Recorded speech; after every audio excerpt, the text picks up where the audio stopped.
You see, I hold this like this. Yeah.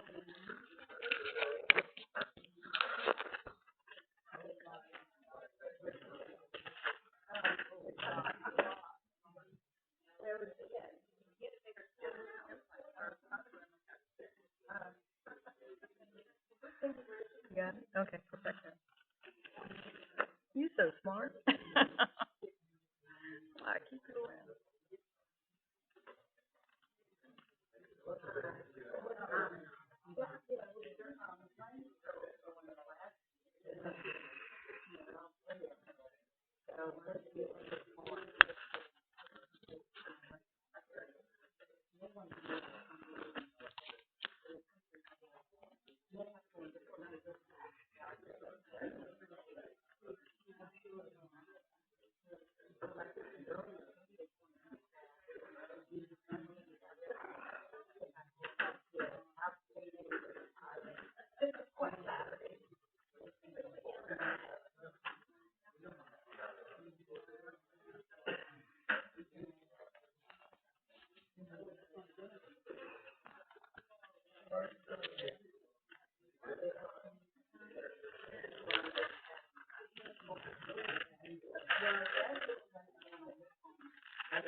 Oh, that's right. I'm thinking. Bear with me. It just threw me off. Okay, Carolyn, we got our own channel. I'm thinking. Trust me. Well, just for the select few.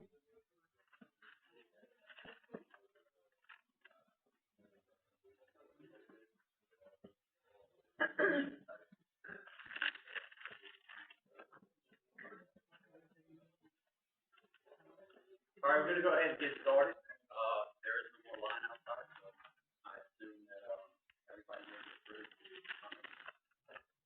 I'll start off.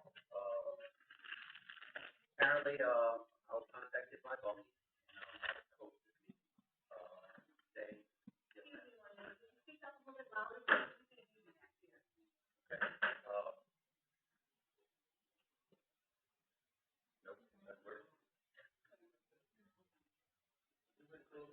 all right, I'll try to talk loud. I'm usually loud enough anyway. I was contacted by Bunge. Bunge has reduced the footprint of the project, and they are going to make a community offering. And they asked the host for me to host this meeting so that they could come forward and with their new plan, and they're offering take a look at the actual equipment that they're going to be installing, new brake cleaners, or should I say, very environmentally friendly. But you'll see that in the video. I'm going to start off by introducing all the council members that are here, and I'll start with Tracy, Julia, Larry, Carolyn, Billy, Paul, and I thought Lindy was here.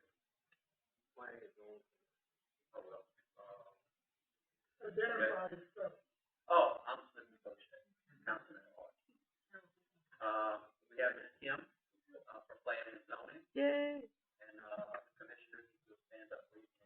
I really don't know your name. I'm Dick here. I don't really know. Billy Woodruff.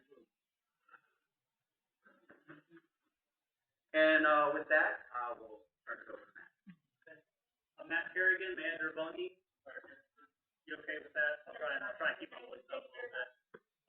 So I guess it's been about, back up a little bit, end of May, beginning of June. We proposal, to rezone some of our land that we own along the Badger to build a new ship loading berth to replace our existing one, which was constructed in 1962. The reason for the rezoning request initiated from our explorations with design that to try and build in our current footprint of our ship loading berth, that the entire berth would have to come down and the construction would begin. That would cause not only our facility, which is the grain handling which I manage, as well as our local processing plant in the back, to shut down for about a period of about 2 to 2.5 years. That would affect all 150 of our employees, as well as about another 50 contractor employees. That's when we started looking at alternatives. Best alternative that we've come up with was to move it slightly upriver of our existing berth as tight as we could to where we're currently at. Construct about 95% of that dock where it's at, or sorry, slightly upriver, and then shut down for about 2 months to then do the changeover. So 2 months versus 2 years. Once that changeover occurs, then completely dismantle our existing ship loading berth and all the structures below the mud line, leaving only our new ship berth, which we had just reconstructed, as well as our existing barge unloading operations that are there.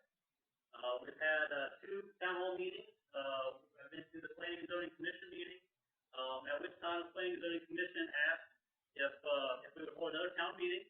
At the previous town hall meeting, not only the community members had spoke out obviously with some concerns, mainly surrounding dust and the proximity to the community.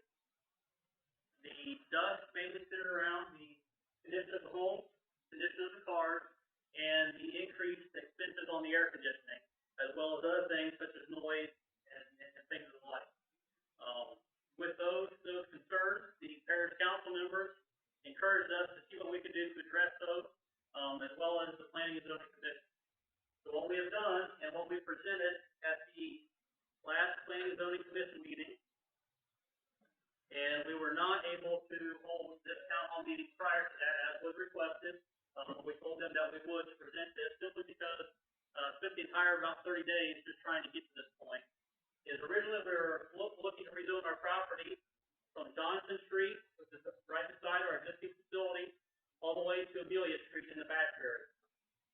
What we've been able to do is reduce that footprint by right at about 400 feet, rezoning somewhere about not quite halfway between Pelican and Lorraine of the actual request area. Another 270 feet back, or right at Pelican, is where the actual dock loading structure actually stops from the westerly standpoint. It was the Planning and Zoning Department's recommendation that because of the mooring dolphins in that area, that still be included from a permit standpoint or from a zoning standpoint as a B2 and not a B1, even though it's mooring because they are connected via capital. So from our original proposal, we are back about 398 feet back to just before Lorraine Street, and the actual ship loading and structure itself sits at about Pelican Street. That reduces our footprint and directly neighboring landowners down to 1 landowner with 2 houses. Everything else directly across from it is Bunge property. So that was part number 1. We compressed it as tight as we could. Part number 2, which was brought up at one of the first meetings, was we want to see exactly this new equipment you guys talked about. We've been working with the manufacturers. Unfortunately, I can't walk on competitors' properties and take video, but we did finally get video. I apologize. You may have to turn your head to one side because, I didn't take the video and I don't know how to turn it. But this is actual wheat being loaded with the new equipment. It's not just the filter, the spout, the dust control, and the conveyor all working together. That is a loading rate of about 50,000 bushels per hour, which is about 90 to 95% of where our current capacity is at, which is what we'll say from a conveyor standpoint. The normal operation of it has that dust filter with a little flap down in the drain, which they were able to raise it up to show how little to no dust is coming from at that point. Just from a visible standpoint, from a video, as you see it right there is how it's intended to be operated. A lot of questions are raised on, obviously a lot of benefits to that. A lot of benefits to us, a lot of benefits to the community with the reduction of dust around the ship load. You'll see on there's no missing systems, there's no dust in. Those right now are two methods that we use to try and contain the dust. You all know about the water, you know, it makes it heavier, it drops to the ground. No, nobody likes it because if it does go airborne, it gets sticky and muddy. The dust pits, all they do is they go over top of it, a big enough hole just for the spout to come in to try and keep that dust in the hole. What this arrangement of conveyor, spout, dust control, nozzle has done is gotten into that drain and the dust and everything are all in one, and that dust is not airborne. There were some safety concerns previously around drain elevators because of some of the issues that happened primarily in the 70s as well as some as recent as about 6 or 7 years ago as well. Keeping that dust not being airborne is the whole goal. That's the whole goal that we have from an inside the facility standpoint, as well as the actual spout itself.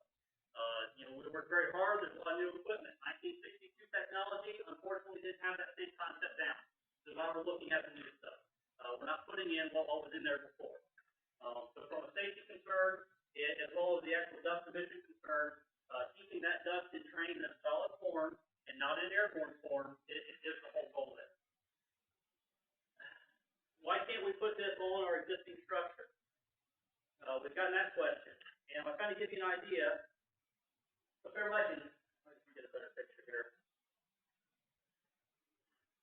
That dust collector on the end is about the size of your car. Our structure simply will not hold it. Our structure that we have there right now will not hold this new system. If we were to put the structure in its current place, we can't just chop half of it off and put the new structure in. We have to shut down. Which gets us back to our downtime. This is why we're wanting to move upriver. We feel that the money invested to make this a viable solution of a mass reduction in dust. We will have a new air permit. We're in Title V air permit already. We will continue to be in Title V. What that means is basically they look at the equipment, the age, the manufacture date, as well as the efficiency of the equipment as it was manufactured. This is 2013 equipment. We will be held to the 2013 standards by the Title V. Right now we've got 1962 equipment, which it has to meet the 1962 efficiency rate. So that's another reason, you know, how we're governed and how we're regulated. It's by the Louisiana Department of Environmental Quality, or LDEQ. So you guys asked to see the pictures, the video. The manufacturer was kind enough to be able to get us the pictures in the video. So we have reduced the footprint from our original request as tight as we can get it up against our current costs while maintaining operations. That was our goal. Reducing dust into prove it to you, show you what we can do, show you what the new equipment has. This is where we're at. Last thing you guys asked is, what are you going to do about our home, our cars, our vehicles? We realize that we're asked to put our money where the mouth is, right? We're confident in that. During construction is expected to last about 3 years. If everything goes off the head, permitting, construction, river levels, hurricanes, all that good stuff, we're expecting that this could be operational by fall 2016. That's 3 years out. Okay? What we prepared to do in discussions, I got to credit the Parish Council with this, members of the Parish Council, is asking what can we do? What can we do during that construction period? Talk about the AC, the ductwork, the filters, the cars, the homes, the condition of them. During the construction period, we were prepared to give out all the residents between essentially Industrial Park and Gabriel Heights and the James subdivision, which is essentially ADM to us inside the entire area, a $500 Home Depot gift card where it has cleaning, that you can get your cleaning supplies, you want a pressure washer if you want home improvement, or they also offer services as far as air conditioning repair. You know, say, well, why don't we just do that? Because frankly, my guys don't know how to clean air conditioning. Okay? And I don't really want them learning how to clean air conditioning. I want them to be good at loading vessels and making sure that we can do it cleanly and efficiently. So that's our offer to what can we do in the meantime for the community. How do we come at that amount? Because that is an amount that's just under where the IRS requires us to get Social Security numbers and issue 1099.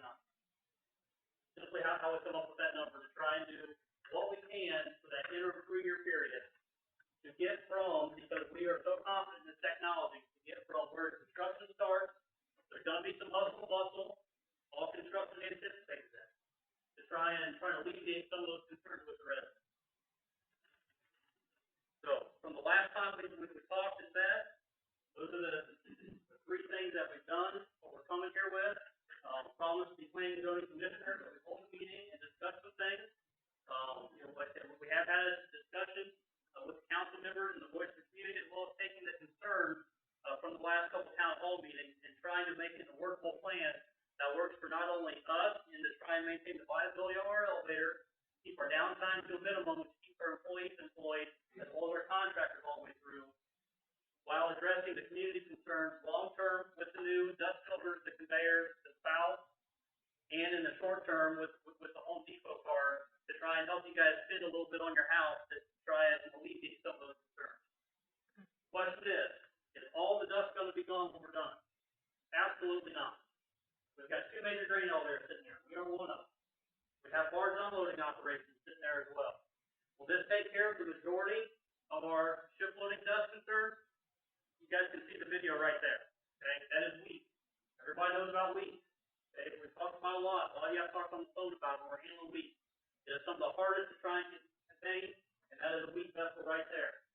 When we move forward, we are continuing and having our budget, our plan to continue to work on closing other conveyors as well as the rest of the dust collection on the barge unloading operation. Will that happen at the same time? Absolutely not. We're trying to get a big hitter out now as we continue to work on the rest of it. We don't have any major overhaul plans for the rest of our equipment. However, we will continue to work on it, reinvesting as we currently do, reinvesting in the equipment we have and trying to upgrade it as we see fit. But with this is the big hitter right here on the ship. A lot of money in this, $50+ million. Okay. A lot of money trying to go into the structure, the dust collection equipment. But this is pretty much what's new from where we started to where we're at, to try and find some happy medium here with everybody. I asked Matt to start from the beginning because I did see the newspaper here. So I asked him to start from where they first made the presentation. Question? Yes, ma'am. Yes, sir. I live in front of Main Street, and one of the members addressed what kind of noise are we making? I mean, with construction and everything, I mean, we have to live there 24 hours a day, 7 days a week. And I know y'all like to work 7 days a week. We've seen that in the time of it. But anyway, I'm concerned about my husband has to go to work every day too. What kind of noise are we gonna have? I mean, now I've lived there 55 years. When there's a lot of dust outside, I go inside and shut the door. It's to that point. I don't. It's not that I don't care, but I'm not used to it. But what I'm saying concerned is the noise. Because I mean, we have to live there. So what is it? Have y'all ever done a study on the noise that the construction and the new conveyor belt and all that stuff's gonna do? I mean, I'll go walking underneath there, and I mean, when you get underneath that conveyor belt, it is really loud. With the from a construction standpoint, there's a lot of concerns around the pile driving, right? About pile driving. While it's up to the final contractor exactly how it's done, most of the pile driving is done today, including the ones that we've done to try and temporarily support, or what they call vibrators, and not the big hammers. Those vibrators, you don't hear them, okay? The big hammers, absolutely, you do hear the big hammers, okay? But until we select the contractors, when we get to that point, I cannot guarantee you which one it will be. Pile drive, or those actual driving to the piles, that'll only be maybe about 3 months right at the beginning of the project. Will not be the entire time. The anticipated window of opportunity if the river was to allow it, i.e. not have high water. Yeah. It would be during the harvest time period of next year, when operations are already high, and we anticipate, since most contractors on the vibratory, for it to be in front of it. Most of the foliage that you already see between the factory and the river is going to be able to remain. And we have no plans of changing that whatsoever. So from a view and also noise blocker, especially from Pelican on down, will not change one bit. What's there will stay there. The dock itself, I'm going to go back to the picture.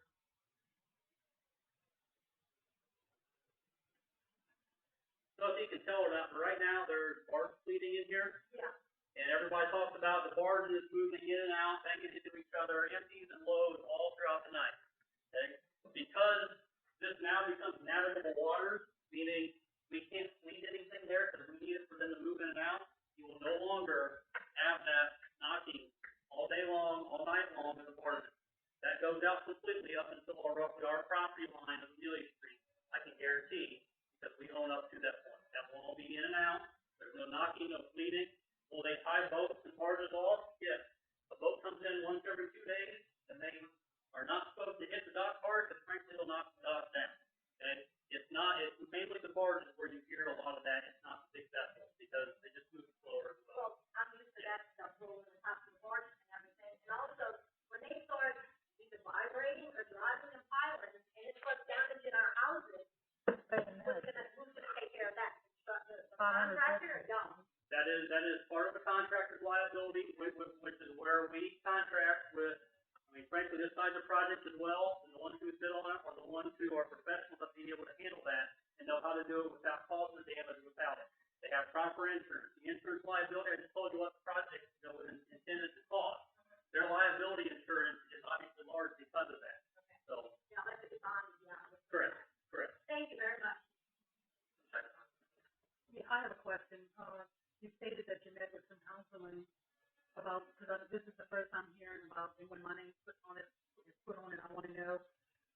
I didn't hear nothing about the $500 gift card. When was this discussed, and what councilman was have you contacted? Because I talked to you a while back, and forgive me if I can't remember exactly where the call was on, but it didn't have to do with what you said tonight, so I was wondering who you met with.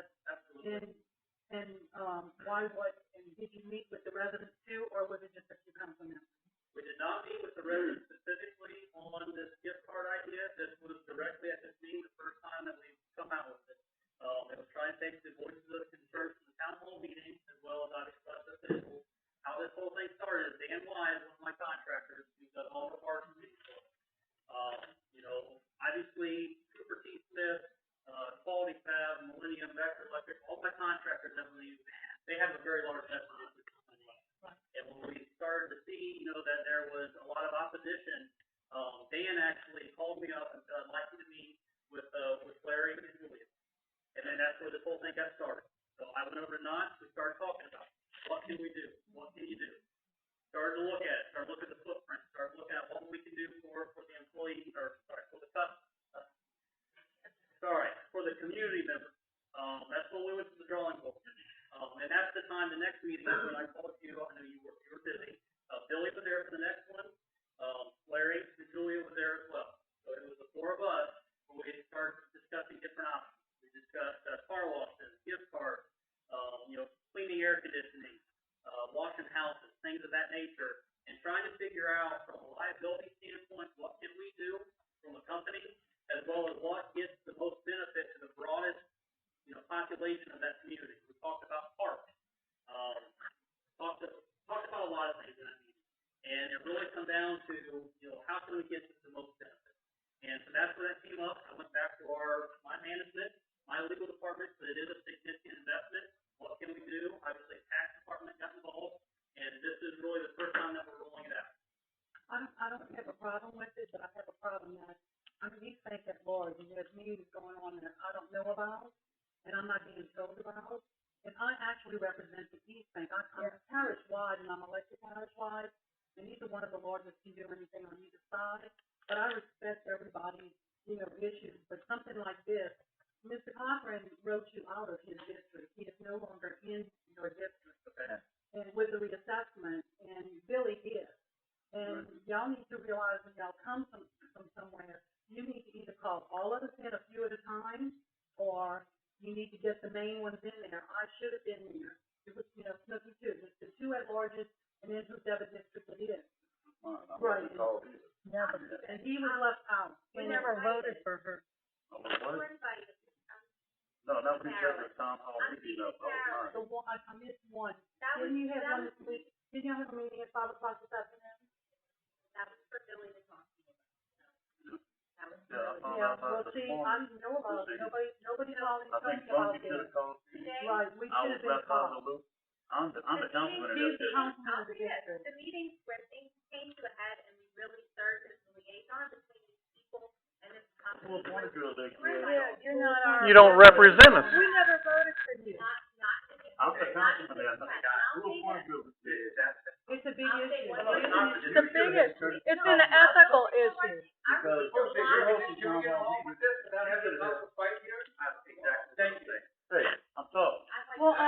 against the law that they're As doing. an at-large, I think we have a right to know what's going on. I represent the parish, I'm sorry, I was elected by the people.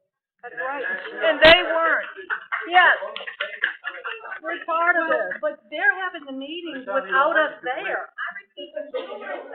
We're here, Who? Name names. I'm not going nowhere, you want to throw me out? Name names. There's no reason for anybody to call you. God, look, I asked the question, I wanna know why we weren't Well, told people about it. call me. yes, ma'am. One side, and then it's Billy's district. Yes, ma'am. Can you answer that?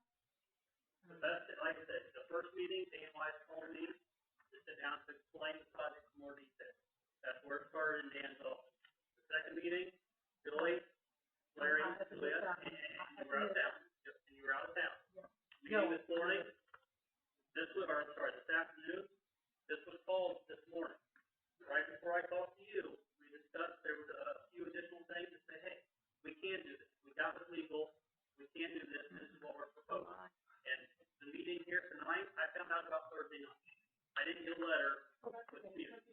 So, okay, so anyhow, so that was discussed this afternoon as far, sorry, about lunchtime, I believe it was. I received a phone call, and we were talking about this. I said, I think there's a few issues here. We talked to Billy, talked to Larry, and we're just trying to get you to the head. I understand that, and I appreciate that you're doing this, I But for really my do. contact, that's what I But I feel you're leaving council members out, and I don't appreciate being an elected official, elected by the people of the parish. And then you want my support for stuff, but then I'm not being told about things. And it's not fair to me, honestly, that's all I wanna tell you. You know, I wanna work with y'all, but I can't work with you if I don't know you're having meetings. And I assure you, Carolyn, it is not my intent to upset or not work with anybody. And it's really just trying to figure out, who's You can coming have and 4 of asking us at questions. one time, maybe. Okay. You and I had this discussion once before, and you still left me out this time. I did not call the meeting today. I did not call the first meeting. Yes, we've had this discussion before. We absolutely had it. We had it right after when I called you for the second meeting, Bill. And I I feel absolutely also like understand. the council members should have had courtesy to call me also, since this is my district. Yeah. I mean, that's just common courtesy. And you're talking to people that don't represent us. That's right. Yeah, I wanna say something. That's not true, Kerrigan. I'm Go sorry, back, sorry. What is not true? that you said you hadn't met with these people until today, something, or I don't know when the meeting was, but on the October 3rd zoning board meeting, you said, when I was speaking, that you had met with council members, and I said, who? I had that with Billy, Larry, and Julie. And we said to you that day, we've never voted for this, well, Mr. Cochran's our former council person, but he does not represent us now, and we've never voted for Ms. Flores. I don't know if there was any name on the ballot. And that's just not fair to us. This is America, we have a right to vote for our representatives, and you're meeting with people that we never voted for. And we kinda have to, it makes us not trusty. It makes us wonder what's going on here, that you're working with selected people that don't represent us, and then $500 isn't gonna cut it. I'm just saying, this is What 60, Billy is like, and the check. I'm talking about what Mr. Kerrigan. I missed one that you said about that. Right. That's the only one I missed, and the other ones I didn't know. I only heard it. Julie called me this morning. That was the meeting where it's up, but I never heard from that yet. Well, I found out about it at about 12:30 today. This has been going on since June, July. So, I mean, I'm missing, I have a real different. I'm missing some stuff too, because I'm Welcome to wondering, our club. why does the That's why council, we the don't district has to call me about something in my district? All I can say is, we are trying to come to the table to try and find some resolution. I understand your concerns, and I apologize greatly, I really do.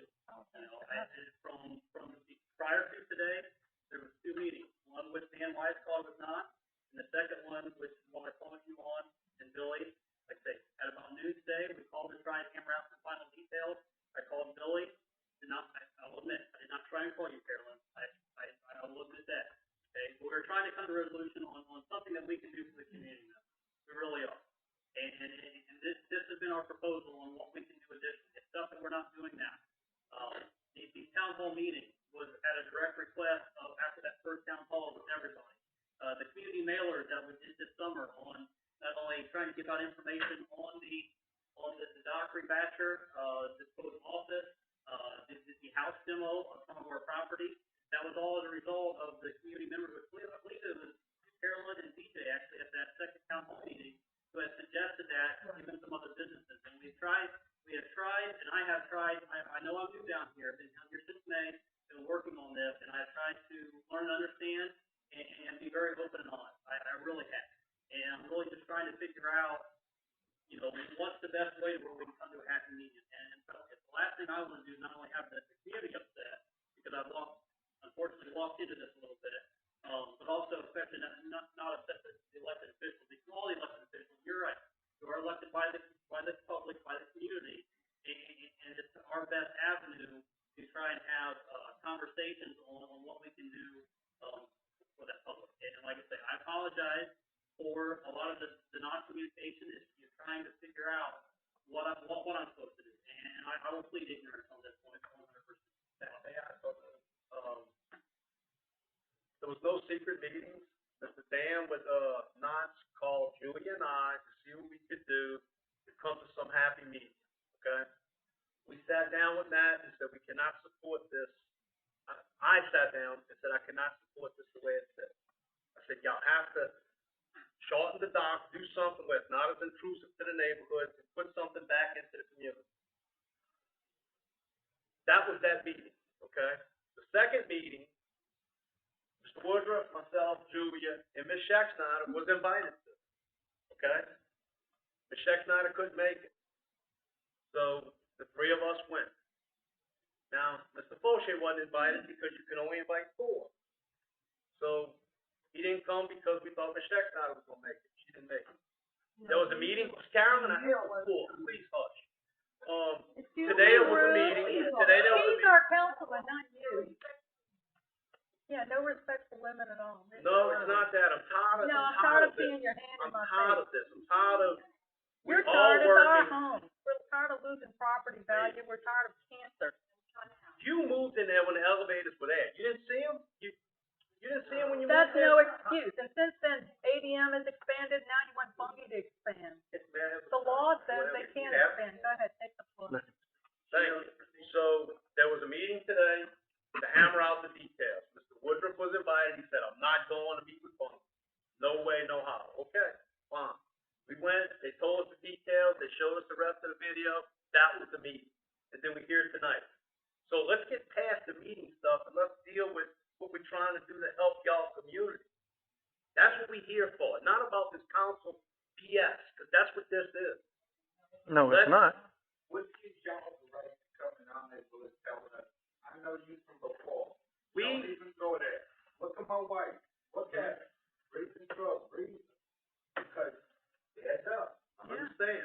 Okay. That's they the were issue. supposed to do something. They come further. We get more done. So what she's gonna do? What I'm seeing. No, nothing's going to be crazy. That's what I'm saying. So, Now, can you answer? No, I can't handle all that. Well, $500 gift card and you're gonna cut it. Sorry, Come over, bring more done. We understand there No, you have been don't. years of No, you abuse. don't. My mother-in-law grew up in the neighborhood. I'm familiar Where with you it. have, I or know y'all all there's been years, kinds of person. there's been years of abuse No, and y'all years have no of. business even being here. You know, that's our conscience. I do. Go in your but neighborhood. we did not call that first meeting. We did. We were called to come to a meeting. That's it. The second meeting, we made sure Mr. Woodruff was there. You could have sent us all a message. Larry has helped us a lot more than anyone else. We all have to vote, we have to hear both sides of this situation before we take a part. Yeah, So when because y'all I'm have a problem with y'all neighborhood, our problem is to come forward and say, y'all need to. All right, look, this is getting out of hand again. The folks, Move it over. no, I'm trying to move the people. Go ahead. Move it on. Are there any questions that we have for Bunge? Yes, The existing facility you got right now, that's all coming out or some of that stays? the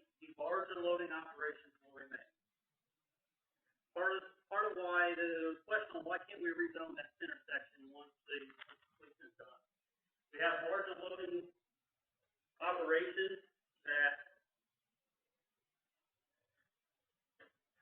okay, so right here you see this is the current shift. The actual outer berthing structures will come down. The conveyors going out to will come down. We have large unloading operations on this backside. Those will remain. All the outer structures will be demolished below flood line. So there won't be two berths there. We are limited on our capacity of barge unload. It wouldn't do us any good at this point in time to put a second one in. There are no plans for a second one. So I can't rezone it because legally from planning and zoning, I have existing operations that will remain with barge unloading, not vessel loading. The entire load. So the actual loading portion will come down. Well, why y'all can't go the other way?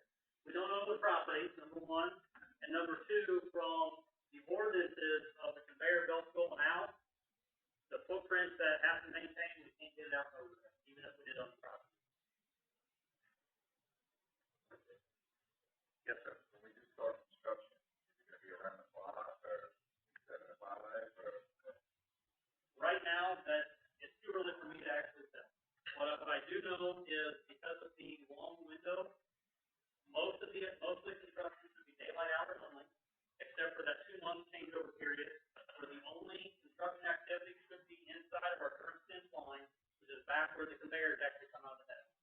So given that long lead time in there, we expect it to be daylight only. It is like crane fix with the structural steel.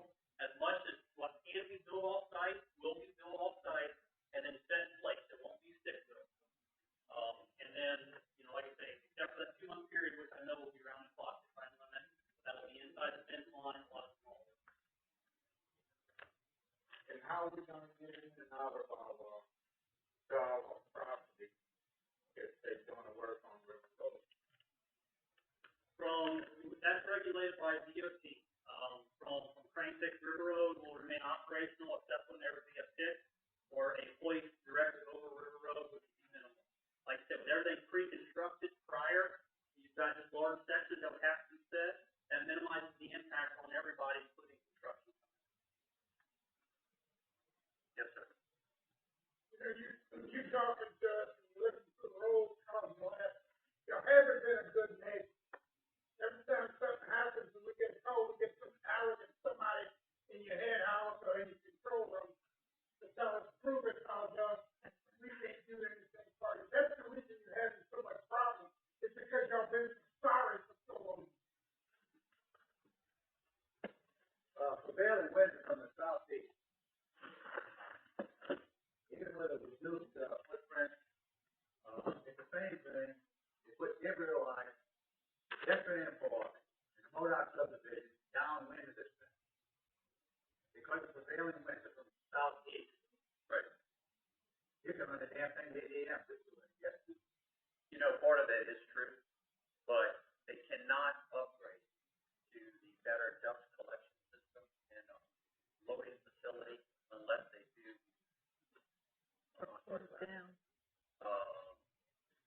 Right now they're operating the 1962 equipment. I saw the video. I myself was extremely impressed with the video. Maybe you were not. I can't answer for anyone else. But the technology that they're going to be implementing in the new facility is far surpassed what's happening.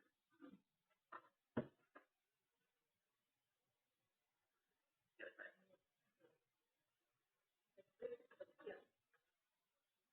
Are they gonna sign this paper non-conforming? They're gonna have to get a permit. So they're gonna sign the paper saying about the preliminary and it's gonna be put into the, for the court,